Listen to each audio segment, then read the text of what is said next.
Welcome back to Hey Kentucky. The coronavirus certainly did a number on the horse racing industry. Just as soon as things were starting to get fired up, that's when the virus really took hold and everything shut down.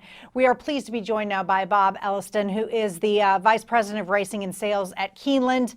And while the spring meet didn't happen, we are getting a little bit of a summer meet.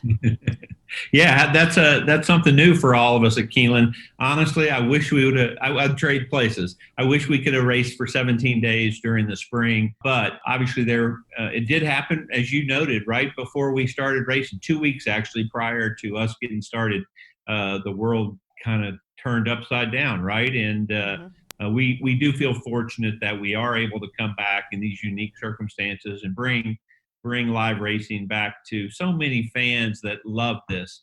The only thing I wish even more would be if we could have those fans back out here to watch it, right? Of course. We would love to be there. It's July 8th through July 12th. Kind of walk me through how this worked out with Ellis Park, because you're kind of taking some of their days, or they're sharing some of their race days with Keeneland. So, the precedent kind of got started when Churchill Downs realized that the Derby in first weekend of May probably wasn't going to happen the way it should as well. And so they began to explore footprints beyond the one that they had, and the next best opportunity looked like Labor Day.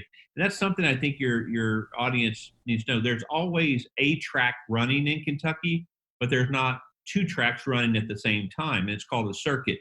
And so when that happened, Churchill Downs was able to make an arrangement with Ellis Park to pick up that Labor Day weekend and do that week of racing leading up to the Derby. And so as we explored that, we looked at that footprint, and we have a limited window as well, Mary Jo, because as you know, starting about August 1st, we have to prepare our grounds for the world's largest thoroughbred auction. We sell almost 5,000 horses on these grounds in middle of September, and it takes a month to prepare the ground. So we had a limited window when we could do these 5 days of racing. And our friends at Ellis Park were kind enough to work with us, and we were in consideration of that. We are compensating them. So anything that they would have lost for that they were actually going to run 3 days. We picked up 2 additional days, but we're going to make Ellis Park and their Horseman Hole as part of that. Is there any way to even estimate the kind of revenue that Keeneland lost not having a spring meet? It's a big number, put it that way. And fortunately, we have been around for 80 some odd years, and we've been good stewards of the funds that we have, and we have rainy day funds for this very situation. Although I don't want to ever have to go back there and get those funds out. Some people think we have a money tree on the back 5 acres that we go back there and pluck off, but we don't do that. We have to be a prudent business and a prudent company about that. So let's get through this. We'll that's in the rearview mirror. We want to look forward. We want to have a wonderful race meet, because and some people ask, well, why are you doing this? You're not going to, with no fans coming, are you going to make any money? Quite honestly, we're not.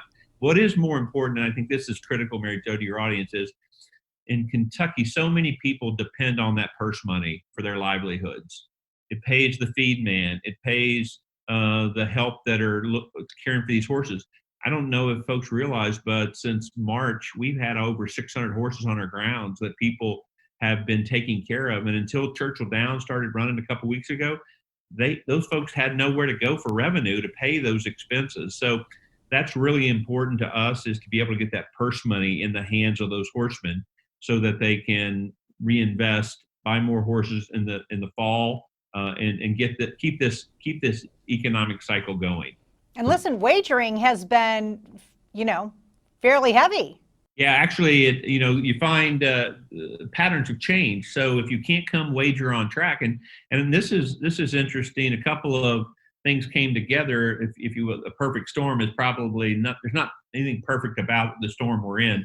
But for horse racing in this environment, with no other sporting events going on, with our ability already to wager on our product through this computer or this phone, through advanced deposit wagering, we can access that. And we're seeing tremendous growth in those tracks that have been able to run.